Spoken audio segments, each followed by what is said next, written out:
शौहर बीवी को दफनाते हुए कब्र में कैमरा लगाकर बोला, यह बदकिरदार थी। जो भी इस पर अजाबे कब्र देखना चाहता है तो यहाँ पर आ जाए। यूं ही ढेरों लोग कब्र का अजाब देखने बैठ गए। फिर यूं ही मगरिब की अजान हुई तो हमारे घर में अभी बहुत बड़ी कयामत गुजरी थी, जिसको अभी गुजरे ज्यादा वक्त नहीं हुआ था, और मेरी माँ ने सारे मोहल्ले को जमा कर लिया। सब मोहल्ले वाले एलडी की स्क्रीन पर नजरें जमाए बैठे थे, और आज इस स्क्रीन पर कुछ ऐसा दिखाई देने वाला था जिससे मुझ पर और मेरी माँ की जिंदगी पर तो बहुत बड़ा असर होने वाला था। लेकिन लोग शायद अपना ईमान ताजा करने के लिए आए थे। मेरा कैमरों का काम था और मुझे यह भी पता था कि कैमरे का मंजर किस जगह से हासिल करना है।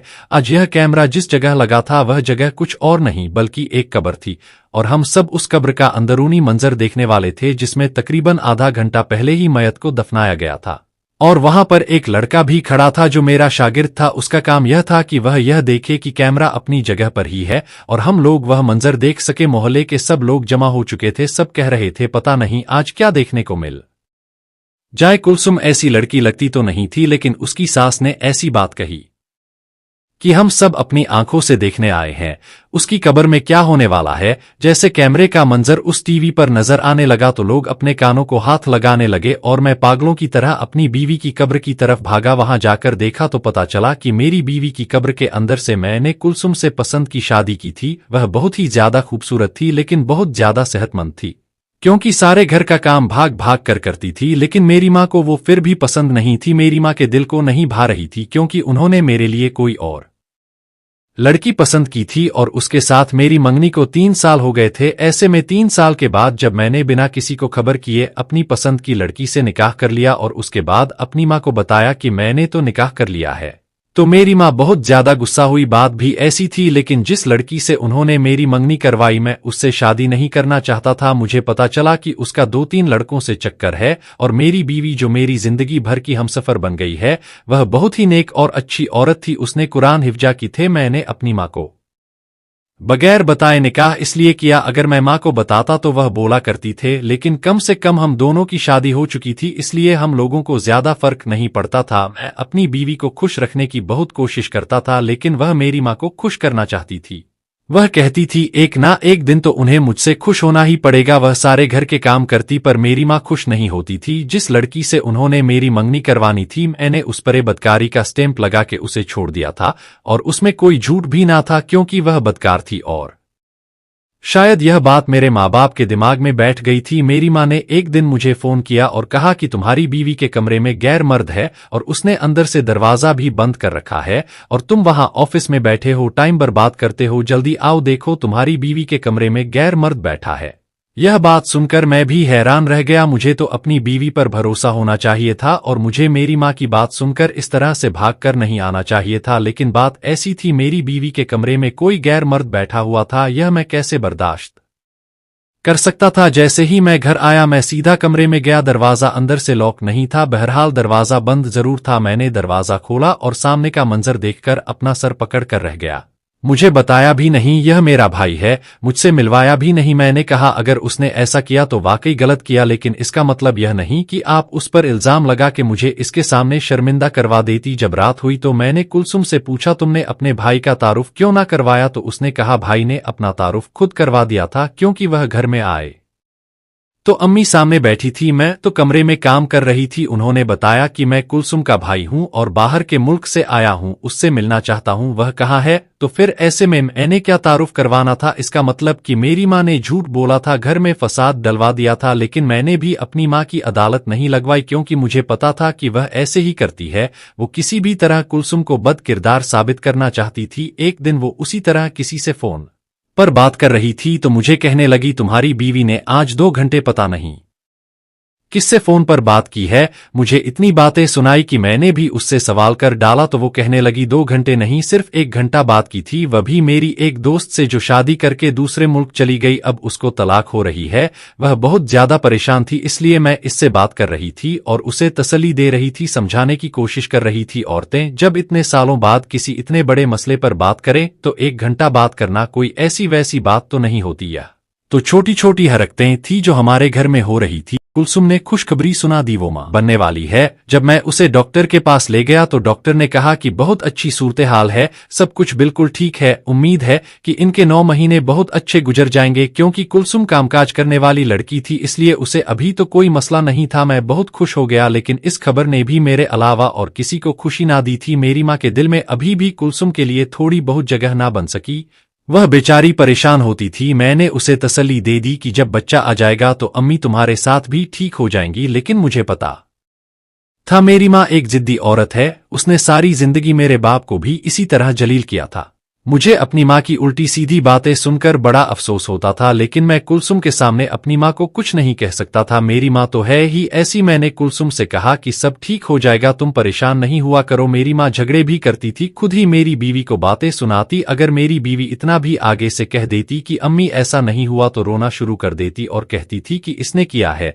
जब भी घर आता तो मुझे कोई ना कोई टेंशन वाली बात सुनने को मिलती। कभी ऐसा नहीं देखा कि सब कुछ नॉर्मल हो। अब मेरी बीवी का बच्चा होने वाला था, उसकी हालत ऐसी ना थी कि वह इतनी टेंशन लेती, लेकिन वह यह घर छोड़ के भी नहीं जा सकती थी क्योंकि मेरी माँ ने सारे घर के काम उस पर डाल दिए थे और अब उसके बगैर यह घर नहीं चलता था। एक दिन मैं ऑफिस में ही था जब ना जाने घर में कैसी लड़ाई हुई। क्या हुआ कि मेरी माँ ने बहुत इंतहा कदम उठा लिया। यह तो मैं अभी आप लोगों को बता रहा हूँ कि यह सब कुछ हुआ था, लेकिन इस वक्त मुझे नहीं पता था कि मेरी माँ ने क्या किया है। मेरी 5 महीने की हाला बीवी इस दुनिया से जा चुकी थी। मेरी माँ ने उसे धक्का दिया था, उसका सर जाकर दीवार में लगा। मैं घर आया तो घर में मोहल्ले की 2 औरतें पहले से ही मौजूद थी और मुझे पहले ही पता चल गया कि यह सब कुछ हो गया है। मुझ पर तो जैसे कयामत ही टूट पड़ी। मेरी बीवी जो माँ बनने वाली थी वह इस दुनिया से चली गई थी। उन्होंने कहा यह औरत जिना करती थी तो तुम्हारी माँ ने इसको पकड़ लिया और हल्का सा थप्पड़ लगा दिया, लेकिन इसका सर दीवार से जा लगा और यह इस दुनिया से ही चली गई। मेरी हालत कुछ अजीब सी हो गई।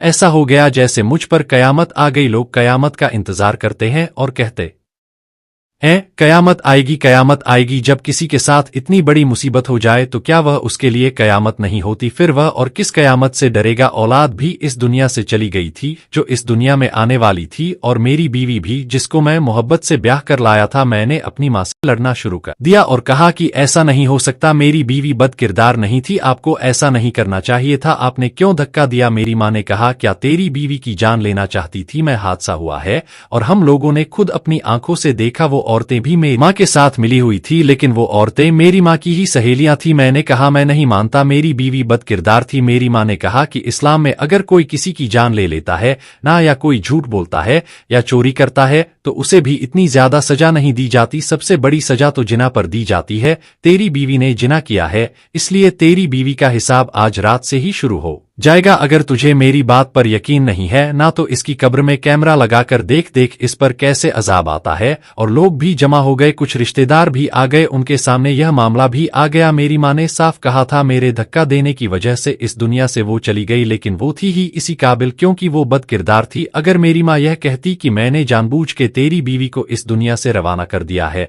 तो तब भी अपनी माँ से बदला नहीं ले सकता था, कोई बात तो ऐसी नहीं कर सकता था, उनको गालियां तो नहीं दे सकता था, मैं तो बस अफसोस ही कर सकता था। लेकिन अब अगर ऐसी बात थी तो उनको यह साबित करना था। माँ ने कहा तो कैमरा लगाओ और हम सब देखेंगे इसके ऊपर कैसा अजाब आता है। मैंने कहा यह क्या हो रहा है? मेरा तो दिमाग घूम रहा था, लेकिन मेरी माँ ने कहा नहीं, हम तो ऐसा ही करेंगे ताकि कल को तेरे दिल में कोई बात ना रहे, क्योंकि तुम मेरे बेटे हो और तूने और मैंने एक ही घर में रहना है। मेरा कैमरों का काम था, मेरे पास बड़े बड़े जदीद कैमरे थे, छोटे से बटन जैसे कैमरे से लेकर बड़े कैमरे तक मेरे पास हर किस्म का माल था। और जो मैं इस कब्र के अंदर कैमरा लगाने वाला था उसकी इतनी रेंज थी कि हम अपने घर में बैठकर उसका मंजर देख सकते थे। मेरा एक शागिर्द भी था। मेरी माँ ने उससे कहा यह काम तेरा है, तू जाकर कब्र में कैमरा लगा देना और जल्दी जल्दी दफना दिया जाए। मेरी बीवी की माँ बाप को भी बता दिया गया, लेकिन जब तक वो आए तब तक मयत को कब्रिस्तान ले जा चुके थे, उसे जल्दी जल्दी दफना दिया गया। कैमरा भी लगा दिया गया। मोहल्ले की सारी औरतों में जैसे जैसे बात फैलती गई, बहुत सारे लोग आ चुके थे और एलडी की तरफ देख रहे थे। अब जाके मुझे ऐसे लगने लगा यह जो कुछ भी हुआ है हकीकत है और मेरी दुनिया लुट चुकी थी। मेरी आंखों में आंसू आ रहे थे, लोग कह रहे थे मर्द बन मैंने कहा, क्या मर्द के दिल में दर्द नहीं होता? वह मेरी बीवी थी। मेरी माँ ने कहा, जब तुझे पता चल जाएगा ना कि वाकई वह बदकिरदार थी तो फिर तेरी आंखों से आंसू निकलेंगे। बस तू देख के अभी होता क्या है। इस वक्त मेरे दिमाग में कुछ भी नहीं आ रहा था। मैं जिस बीवी को जीता जागता खुश छोड़कर गया था वह वापस आया तो दुनिया में ना थी। वह मुझे 2 दिन पहले ही कह रही थी। मैंने उससे कहा, हाँ मैं तुम्हें 1 हफ्ते के लिए छोड़ आऊंगा और तू फिक्र ना करना, मैं अम्मी के लिए खुद ही खाना बना दूंगा या बाहर से लेकर आ जाया करूंगा, लेकिन तुम्हें थोड़ा सा आराम मिल जाएगा। जब वो कहती थी कि आप मुझसे कितना प्यार करते हैं तो मेरे पास अल्फाज नहीं होते थे कि जिससे मैं बताऊं कि मैं अपनी बीवी को कितना प्यार करता था। अम्मी ने तो सारी जिंदगी हमारे साथ ही रहना था, अब मैं क्या कहूं, वह मेरी ही माँ है, लेकिन बस क्या कह सकता हूं, हमें उनके साथ गुजारा करना होगा। वह कहती थी, मुझे कोई मसला नहीं, वह आपकी माँ है, मैं उनको यह सोचकर बर्दाश्त कर सकती हूं कि वह आपकी जन्नत है। और मैंने जब यह बात सुनी तो मैंने अपनी बीवी को गले से लगा लिया और कहा कि तुम वाकई बहुत अच्छी हो और मैं बहुत खुशकिस्मत हूं, लेकिन आज क्या हो गया मेरे साथ, मैं बदकिस्मत बन गया। मैं बीवी को जब छोड़ के गया और मुझे यह बताया गया कि मेरी बीवी, जिस पर मुझे खुद से ज्यादा एतबार है, जानकार निकाली। और सिर्फ इतना ही नहीं, मेरी माँ ने उस दुनिया से भी उसे रवाना कर दिया। इतनी नफरत थी मेरी माँ को उससे। अगर उसने वाकई कोई गुनाह किया था तो मेरे आने का तो इंतजार कर सकती थी ना। मैं उसका इंसाफ करता, मैं बताता कि क्या करना है, मैं उसको छोड़ देता अगर वह बुरी होती, लेकिन उसकी जान ले ली गई। उसकी माँ बाप भी मेरी तरह ही बैठे थे, वो गरीब लोग थे, कुछ नहीं कर सकते थे। उनके घर में तो 2 वक्त की रोटी ना थी। बेटा उनका बाहर गया था, वो हमसे क्या लड़ते, लेकिन उनकी वो नजरें जो मुझे देख रही थी मुझे भी मार देने के लिए काफी थी। मैं तो उनकी बेटी को यह कहकर ब्याह कर लाया था कि उनकी बेटी का हमेशा ख्याल रखूंगा, लेकिन मैं नहीं रख पाया। मैं तो उसे अपनी माँ से ही नहीं बचा पाया था, दुनिया से क्या बचाता। मेरे जिस शागिर्द को वहां पर खड़ा किया गया था वह बहुत अच्छा इंसान था, बिल्कुल मेरे भाइयों जैसा था। उसकी आंखों में भी आंसू थे। कब्र का मुंह बंद कर दिया गया, बस थोड़ी सी जगह खुली छोड़ दी गई थी जहां से हाथ डालकर वह कैमरा वापस निकाल लिया जाता, क्योंकि वह कैमरा बहुत ज्यादा महंगा था और लोग उस कैमरे को किराए पर भी ले जाते थे। थोड़ी देर के बाद कब्र के अंदर से कुछ अजीब सी आवाजें आने लगे और मेरी माँ कहने लगी, देखो देखो शुरू हो गया है इस बदकिरदार औरत पर अजाब।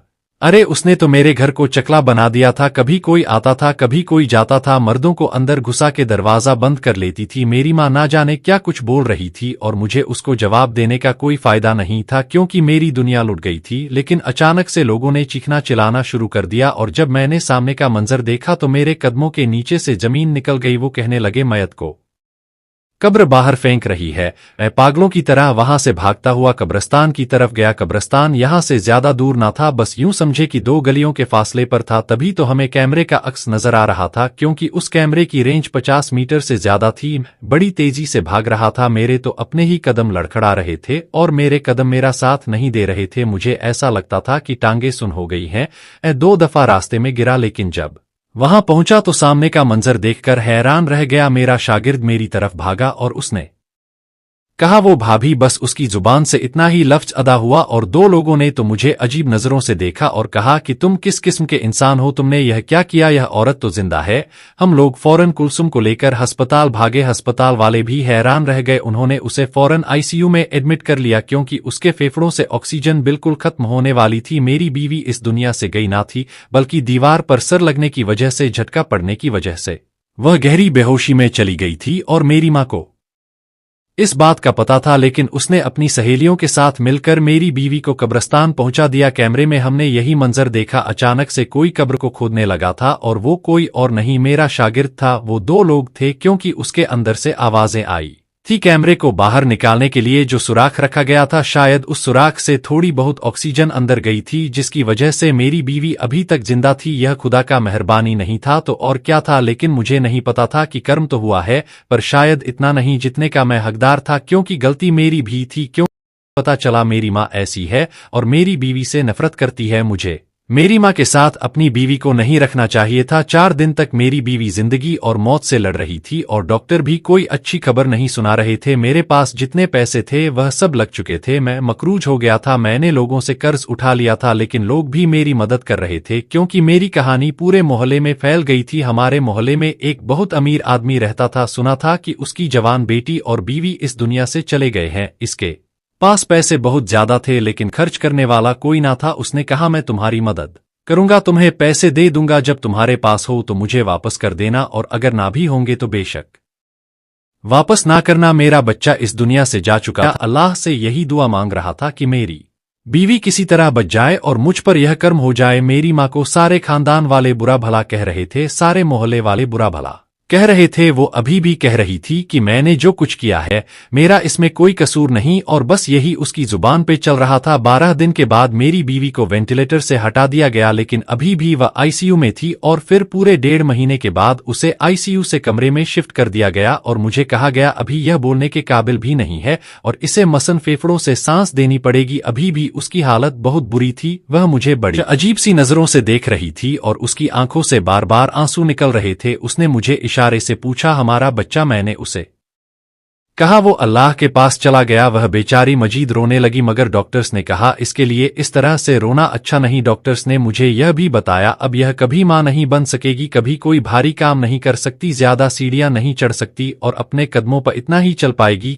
सिर्फ घर के अंदर चल सके, और इसे सारी जिंदगी सांस लेने के लिए मसनवी पंप ही लगाने पड़ेंगे और ऑक्सीजन सिलेंडर का इस्तेमाल करना पड़ेगा। अगर कोई जदीद टेक्नोलॉजी हुई या कोई और मामला हो सका तो शायद आगे आने वाले कुछ सालों में इनकी जिंदगी थोड़ी आसान हो सके, लेकिन अभी उनकी जिंदगी बहुत मुश्किल हो गई है।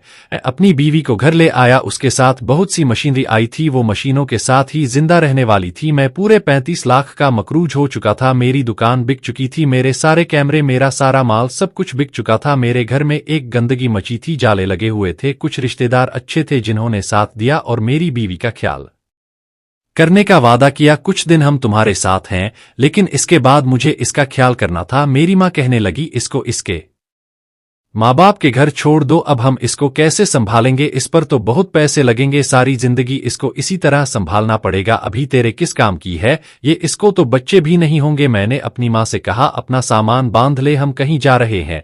मैंने कुछ देर के लिए अपनी बीवी को एक नर्स और उसके माँ बाप के हवाले किया और अपनी माँ को लेकर अपने मामू के घर पहुंचा। वो जॉइंट फैमिली में रहते थे। मैंने कहा यह आपकी बहन है, इसे अपने पास रख ले और मेरे हाल पर रहम करें। मेरी माँ हैरान रह गई और वह लोग भी हैरान रह गए। उनको यह बात का पता ही ना था क्योंकि वह दूसरे शहर में रहते थे। मैंने उनको सब कुछ बता दिया और अपनी माँ को वहां छोड़ के वापस आ गया। मैंने कहा आप इसको संभाल ले, क्योंकि मेरी बीवी की हालत ऐसी है कि मैं एक वक्त में सिर्फ उसे संभाल सकता हूँ। मेरी माँ ने मुझे जाते जाते देखा और मुझे उसकी आंखों में शर्मिंदगी नजर आई, लेकिन अब बहुत देर हो चुकी थी। अब कुलसुम की जिंदगी में भी थोड़ी बेहतरी आ रही थी, लेकिन वह पहले जैसी बिल्कुल भी नहीं थी।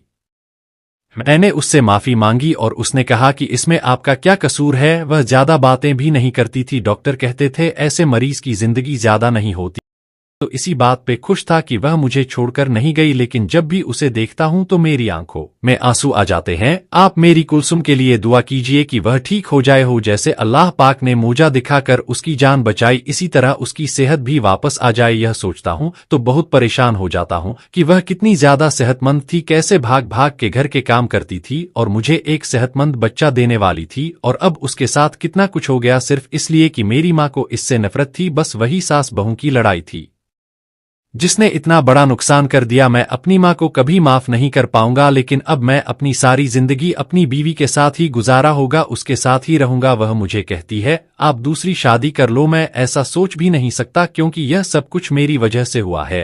मैं अपनी सारी जिंदगी इसके साथ गुजारेंगे ही, और अगर अल्लाह ना करे वो मुझसे पहले इस दुनिया से चली गई, मैं फिर भी दूसरी शादी। और औरत की मोहब्बत में बड़ी ताकत होती है, लेकिन मर्द की मोहब्बत भी किसी से कम नहीं होती। अगर आपको हमारी यह स्टोरी अच्छी लगी तो प्लीज जाते जाते इस वीडियो को लाइक जरूर करके जाइएगा, और मजीद ऐसी ही वीडियोस हासिल करने के लिए हमारे चैनल को सब्सक्राइब करके हमारी फैमिली का हिस्सा जरूर बनिए। शुक्रिया।